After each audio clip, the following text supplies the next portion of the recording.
किशोरी जी को मयूर बहुत प्रिय हैं। किशोरी जी का स्वभाव कैसा है कि किशोरी जी जब चलती हैं ना तो और व्यक्तियों के चलने पर तो छोटे छोटे कीड़े भागते हैं कि हम पे चढ़ नहीं जाए, लेकिन किशोरी जी जब चलती हैं तो जो सामने मार्ग में अगर चेंटी भी आ जाती है ना तो वो भी भागती नहीं है कि इनके चरणन के नीचे मैं आ जाऊं, मुंह पतों में मरूंगी नहीं। इतने कोमल चरण हैं किशोरी जी के। मतलब इतनी सरल स्वभाव की हमारी श्री जी हैं कि छोटी सी चींटी भी उनसे डरती नहीं है। भय तो दूर दूर तक किसी के चित्त में नहीं है किशोरी जी के प्रति। ध्यान से सुनो, मोर का स्वभाव होता है कि वो बहुत संकोच करता है, इतना संकोची होता है। अगर मोर आपके सामने खड़ा है, आप एक पग भी उसकी ओर चढ़ेंगे ना वो तुरंत उड़ जाएगा वहां से, इतना संकोच में रहता है। किसी व्यक्ति को अपने समीप आने नहीं देता। किसी के बहुत समीप यदि मोर आ जाए तो समझ जाओ कि उस पर ठाकुर जी की बहुत बड़ी कृपा है। किशोरी जी का नित्य नियम है, निकुंज में जाती हैं, रास विहार करती हैं, लीलाएं करती हैं और फिर संध्या के समय वृषभानु भवन से कुछ दाने लेके आती हैं दाल आदि के, और उनको हाथ में लेकर के बैठ जाती हैं। मोर दूर खड़े प्रतीक्षा करते हैं कि श्री जी कब बैठेंगे और हम कब समीप जाएंगे, और फिर बड़े प्रेम से उन मोरों को किशोरी जी दाना पवाती है। क्या लीला चल रही है। किशोरी जी निकुंज में रास विहार कर रही हैं और रास विहार करते करते अचानक श्री जी निकुंज से बाहर आ गए। ठाकुर जी कह रहे हैं जे का भयो, ये श्री जी कहां चली गई। और तभी कहा भयो, पास में पोटली है, पोटली में से दाना हाथ में लिए और दाने हाथ में लेकर के किशोरी जी मोरन के सामने बैठी हैं।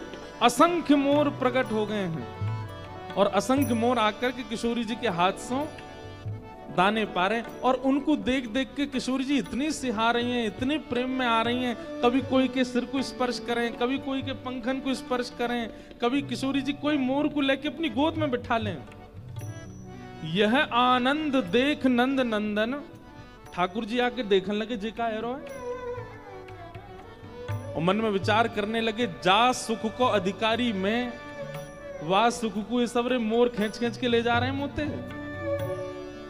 किशोरी जी की उंगली इनको स्पर्श मोकू मिले, किशोरी जी ऐसे कभी मोकू उठा के अपनी गोद में बैठा लें। अरे मैं निकुंज में रास कर रहा हूं, वह रास को छोड़ करके आई हैं इन मोरन के का मत मोते ज्यादा ये जरूरी है। यह आनंद देख नंद नंदन एक चतुर सी चाल चलावें।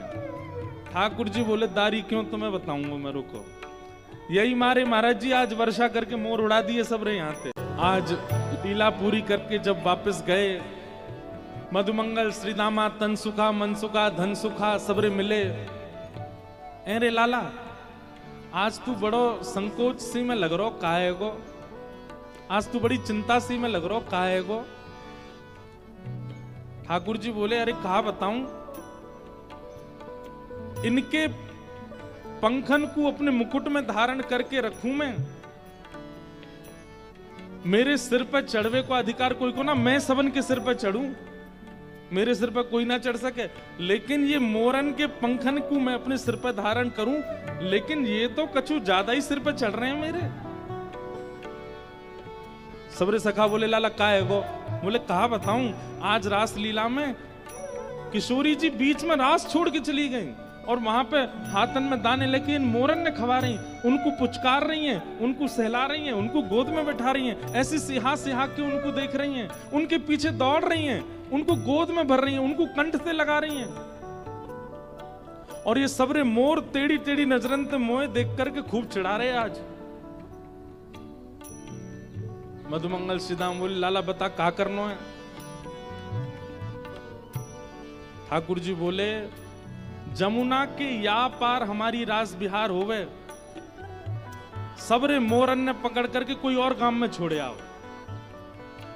कल को रास बिहार हो, एक और मोर नहीं आना चाहिए वहां पे। ये मोर आकर के विक्षेप डालने। और महाराज ठाकुर जी लेकर के गए दाने, मधुमंगल श्रीदामा तनसुखा सब रे दाने लेकर के गए और निकुंज में बैठ करके जैसे किशोरी जी बुला में मोरन ने वैसे ठाकुर जी बुलाने लगे, सबरे मोर आ गए, बोले ये तो श्याम सुंदर हैं, ये तो हमारे हैं, इनके हाथ से पावे में कहा संकोच। जैसे ही सबरे मोर आए, हाथ से दानों पान लगे, ठाकुर जी ने एक एक मोर पकड़ो और लेकर के महाराज दूर गामन में छोड़े आए, और सबन ने सौगंध दिया है, तुम्हें सौगंध है कल रास में मत आइयो, तुमने विक्षेप डालो आ जाए करके। मोर बोले किशोरी जी संकोच में आ जाएंगी, बोले वो काम हमारा हम देख लेंगे कैसे, का तुम मत आइयो कल। और मोरन को सौगंध दे के मोरनीन की ठाकुर जी चले गए, तुम्हें अपनी अपनी बहुवन की कसम है, आ मत जाइयो कल वहां पे। एक दिना की बात में एक दिना देखना तो चाहूं, कहा करेंगी श्री जी। दूसरे दिना रास बिहार भयो, निकुंज में ठाकुर जी श्री जी सब सखियां सब पधारी, रास बिहार भयो। और अचानक वैसे कल की तरह आज भी श्री जी बीच में ही रास छोड़ करके और पोटली लेकर के गई, और लेकर के जा स्वर में मोरन को बुला में करने लगी स्वर, लेकिन मोर नहीं आए।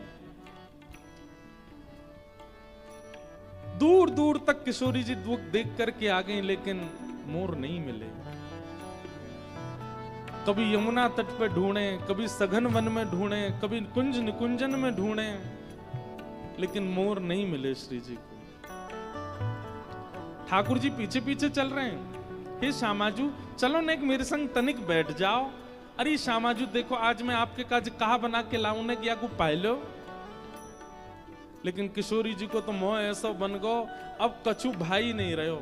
ठाकुर जी आज सुंदर पेड़ा बना के लाए, किशोरी जी को पवान लगे, किशोरी जी ने पायो।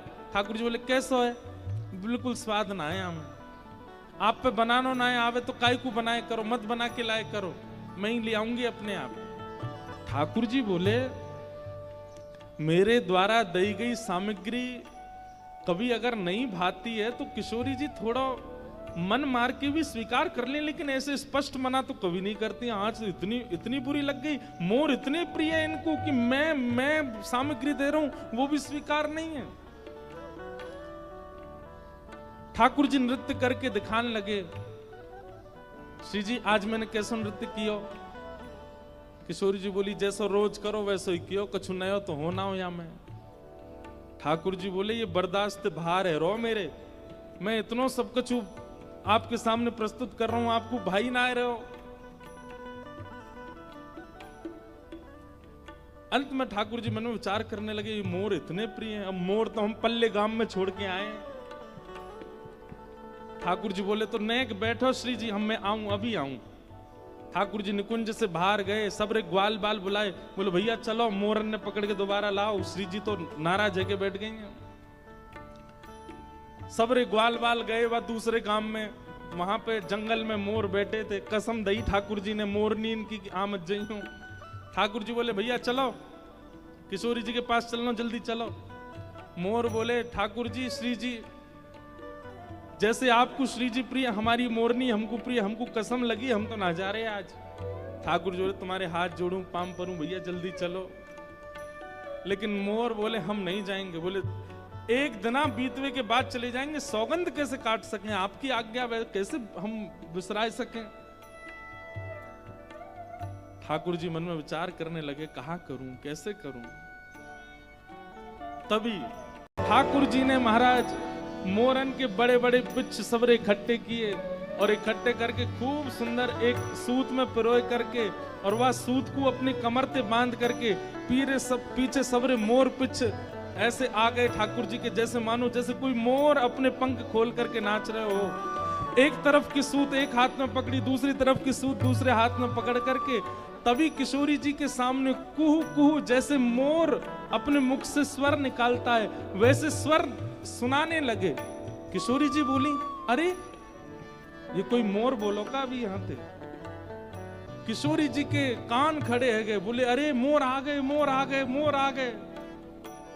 ढूंढती ढूंढती जैसे ही पहुंची हैं, तभी कहा देखो सघन वन में अपने संपूर्ण पिच्छन को फैला करके श्याम सुंदर श्री कृष्ण ही मयूर बिहारी लाल को रूप धारण करके आए हैं, किशोरी जी के सामने नृत्य करके दिखा रहे हैं। बल मयूर बिहारी लाल।